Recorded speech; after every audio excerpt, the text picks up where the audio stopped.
Greetings, ladies and gents, and welcome to this latest narration of the web series History of the Soul War. If you're new to this series, there is a playlist listed down below in the description, and as always, I hope that you enjoy. Grand Fleet Center.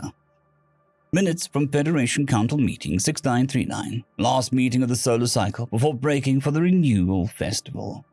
Report to the Federation Council and Human Propaganda from the Social Master Grand High. Humanity has been rather persistent with its propaganda over the past few months, broadcasting on almost all spectrums messages of peace, prosperity, kindness, and family, even while it is putting pressure on the outer edges of the wild space used by pirates and continuing to apply pressure to the Zerzek Empire with continued military raids. The strange factor unifying most of these propaganda messages are the presence of the decorated Oboro creature, suspected to be slain as part of some ritual hunt. There is also the exchanging of gifts and gathering of families. This all takes place during what for most of the human home planet is a cold season. We expect this to be something to do with the fact that humans prefer to remain inside during this time, unless it takes part in the almost suicidal activities that involve hurtling down a mountain at unreasonably high speeds. While this is a human tradition, as our research has shown, it is also likely made use as a tactical form of propaganda to display humanity as a peaceful and kind society despite its continued minute taker notes. It is at this point the High Military Commander entered the council chamber against protocol and risking termination. High Military Commander, I have an urgent report for the council. There are over 6,000 human coalition fleets requesting access, over half of them military, and pestilence is amongst them. There are also over 80,000 human trade and civilian ships that have just jumped into Federation space without a license or request. 2 months earlier, aboard the flagship Azrael of the Heavenly Host Assault Fleet, the commander, Gabriel, looked at the 3 ensigns inside. So let me get this straight.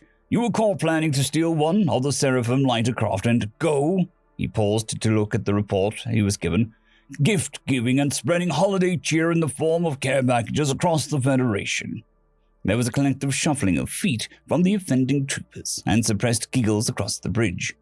The commander rubbed his temples. You cannot just go joyriding in one of our assault lighters across Federation space, let alone drop unknown care packages to random worlds. What do you think would happen if you dropped something that was toxic to the local populace? He tossed the data slate containing the report to one of the side tables. You need to plan these things out, not to mention a single lighter may get shut down. You need an escort. The 3 ensigns looked more confused than before. Well, go on, get off my bridge and get to station. It seems we need to make a pit stop at Satellite Earth. He turned back to his crew. Contact Sacred Gate Station. Forward our revised flight plan to the Terran High Command. And someone send a message to the Morningstar, Odinson. They'll both want in on this. And contact Davy Jones. This is right up his alley. Any of the other commanders stupid or insane enough to think this is a good idea? He asked the bridge at large.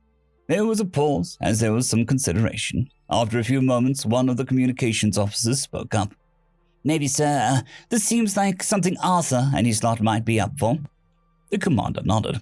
All right, then send the signal to Camelot Station. See if Arthur and the Knights are up for a little crusade. It didn't take long for the message to be passed about. While some organizations opposed this blatant misuse of military power, the slow, growing support from the civilian populace and the fact that the 4 of the largest fleets as well as the most powerful and versatile raiding fleet had committed to the action regardless of orders meant that High Command had little choice but to give Operation Let It Snow the green light. The problem, however, was not only the scale of the operation, but the amount of logistical problems. Specific species could or could not have specific things. How could they know what to do with it? The list went on, and so as more problems were presented, more people were brought in on work on the operation. Eventually, the story got out, and then there was no stopping it. It spread like wildfire. Humanity was bringing Christmas to the Federation. News agencies were told that they were not allowed to run segments on the up-and-coming operation. However, they were encouraged to play lots of Christmas propaganda directed at the Federation. How to build a snowman, the rules for snowball fights, snow angels for each species, and even various Christmas movies. larger extranet forums started discussing on how to build various species of snow aliens with guides and pictures, instructions on how to decorate a tree and what it was for. Ambassadors to Federation denied any knowledge of the operation and told their contacts within the Federation that this was totally normal. Humans just like this time of year, and it was a celebration like their renewal festival. When it came time to assemble the fleet, officially designated Super Fleet Alpha 7, however, most of the crew and commanders had taken to calling it Fleet Center. The military was astounded. Not only did the designated military ships arrive, but so did almost a full quarter of the human captain civilian ships. The final word in the scale of the operation, however, was when Pestilence left its defensive orbital position around Earth to join the fleet. The Horsemen were granted relative autonomy compared to most other military fleets, permitted to grant their assistance to any military operation the captains deemed suitable. However, this was a nigh upon unheard of occurrence. They mostly remained guarding the Sol system and Earth itself. No one had asked the captain of the supership to join them. No one had even asked if the Horsemen were to be involved. It was just assumed that they would remain at the station, as they always had. Present day. The fleet hung arrayed across in the void, a few hundred kilometers from the invisible line that marked the edge of human and Federation space. Holds that normally carried ammunition, weapons, and high explosives, now loaded with crates upon crates of food, toys, games, data slates loaded with stories and novels. It was a tense situation. They were for the function of stellar combat, unarmed. Ammunition stores had been swapped out for more storage, for even more presence. The only ship that was still combat-capable was Pestilence, and that was due to her immense size and role within the operation. Their protection against pirates was the threat that such a large fleet presented, and the goodwill of humanity. Messages bounced back and forth. Civilian freighters had skipped the line and gone straight to their objective planets. Eventually the call was made. A small transport shuttle, owned by a private merchant outfit, decided that the consequences be damned. Christmas was happening no matter where one was in the galaxy. The shuttle fired up its engines and crossed the border. Then another shuttle. Then the bigger freighters moved in. It didn't take long till the fleet was moving. Inside the Federation Council chamber, it was anarchy. There were peace accords and alliance. Why would the humans attack? And with the Horsemen, no less. It wasn't until the second messenger arrived with a letter from every human ambassador within Federation space. The Council was confused. Messages were sent by extranet or to be delivered by in person verbally. This was irregular.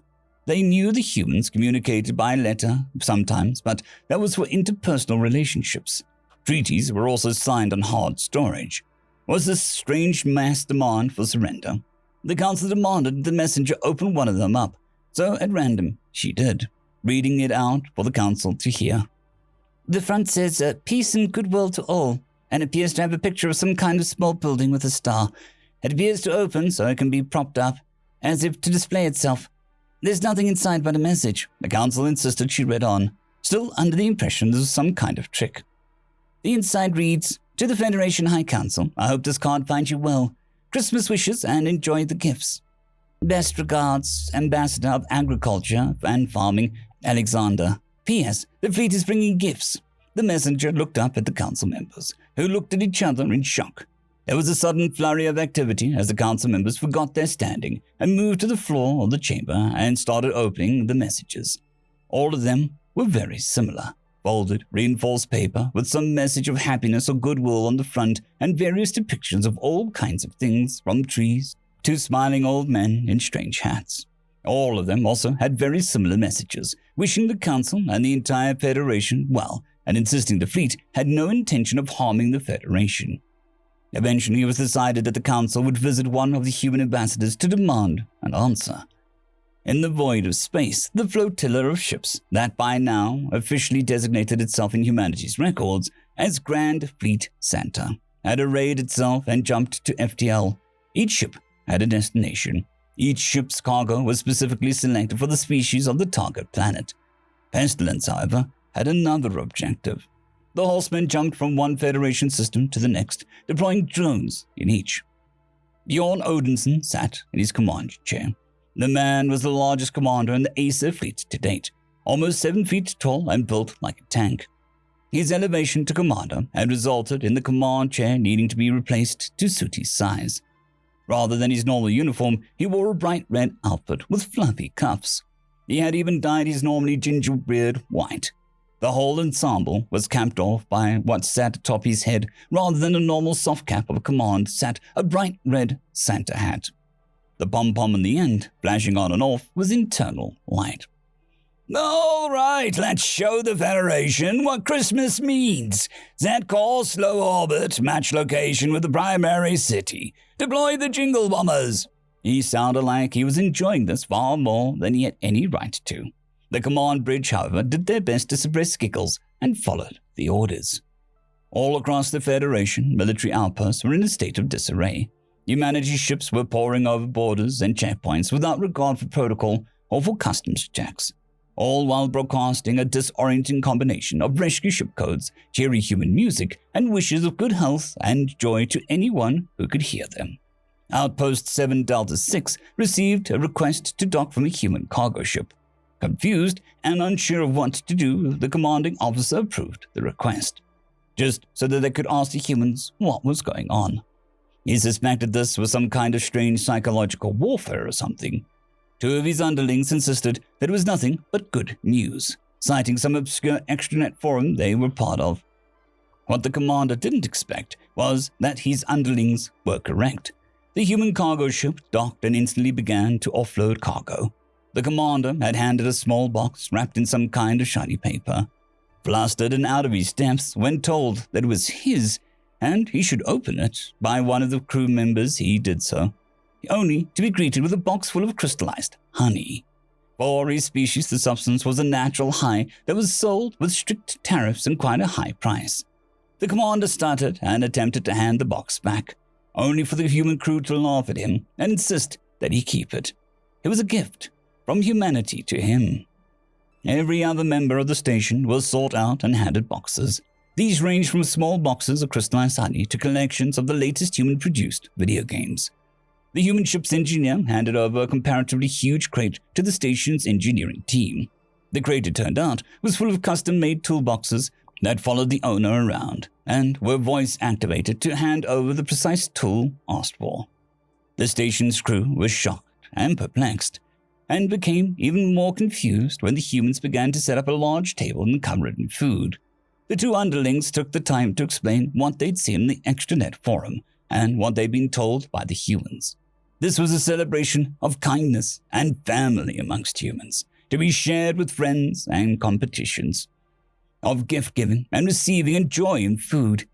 The commander of the station took his time to evaluate the situation, ensuring that the food that the humans had set out was not toxic to his species, almost consuming the entire supply of cranberry sauce in the process. Finally accepting that this was not some kind of trick, the station master ordered that the station be put in low power and for the crew to join the human messengers in the cargo bay for Christmas dinner. The scene was being repeated all across Federation space, stations being hailed and docked with. On planets, however, shuttles and lighter craft were dropped care packages, using technology that humanity had mastered in the 20th century to deliver species-specific gifts all across Federation space. Some crates were labeled for your younglings, containing children's toys, bedtime stories, and other child-friendly substances. Some were for everyone, containing species-wide gifts, data slates with subscriptions to various media companies prepaid for a year. Huge collections of family board games. Then there were crates for adults, loaded with food, mild intoxicants for specific species, collection of human movies loaded on data slates. Then the drones from Pestilence entered the atmosphere, deploying clouds of nanites into the atmosphere over inhabited areas. The nanites bonded together and made use of atmospheric chemicals to produce various forms of snow that would be harmless to the inhabitants of the planet. Suddenly, all across the Federation, it was snowing, presents falling from the sky, and wishes of goodwill and joy being broadcast from every human ship. It was the children who first understood. Having been bombarded with adverts and stories from the human media companies, they suddenly understood. It was Christmas. At first, it was just the children. Then the adults grew curious and got involved.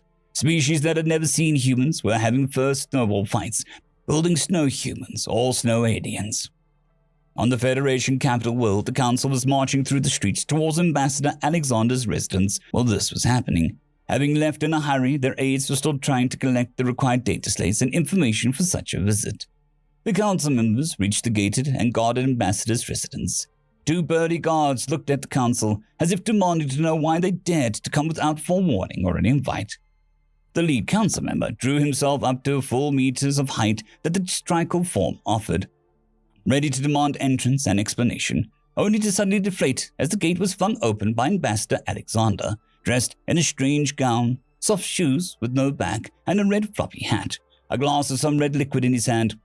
Council members, I was not expecting guests today. Come in, there should be some turkey left, and I'm sure we can find some spare wine, he said as he waved them down the path to his house.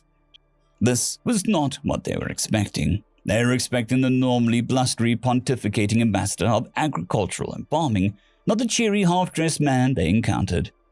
They had only been inside the ambassador's house a few times, and never all together, often only meeting in the specifically designated side room. This time, however, they were ushered through the house and into a large, comfortable-looking room. A huge tree dominated one corner with a crackling fire in the hearth of one wall. Sat on a sofa was a woman, the ambassador's wife, who looked a little stunned at the sudden arrival of the 12 highest and most powerful creatures of the Federation. The tiny human on her lap, however, had no such qualms, pointing and clapping at the newcomers. The tiny human made noise of surprise and joy at the new creatures it could see. The noises grew louder and more excited with each new creature that filtered into the room. The third occupant of the room, a moody-looking human who was in a transition state between child and adult, looked at his father entering the room and sighed. "What now, Dad?" The last word was elongated and frustration, though the annoyance and apparent boredom fell away when the council members filed into the room. "What now, kiddo? We've got guests. Go see if we've got any bottles of fizz left." The ambassador turned to his wife. "Dear, Pa's Samantha here. Could you get some leftovers for our honored guests?" he asked as he took the tiny human off his wife and turned back to the council members. Hours passed. Things were explained. Food and drink were passed around. The council members found themselves seated about the room, each with a plate of food and a drink of some kind.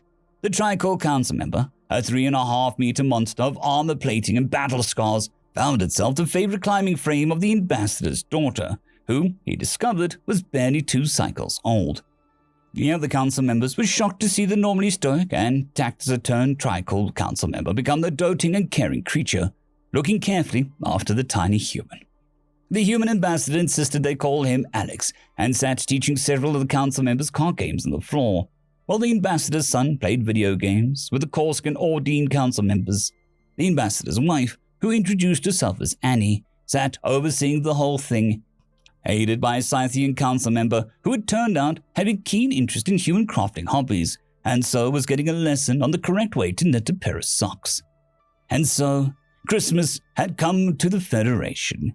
Next year, they'd have presents of their own to give humanity in return. End of story. I'd quickly like to thank the T5 peeps: Cold War Boomerwaffen, Sevaren Serberous, Bushmaster 177, Henry the Red, Casper Arnholtz, Cold War Boomerwaffen, Elijah Silvercross, Dragzoon W.R.E, and Sevaren Serberous. Thank you very much.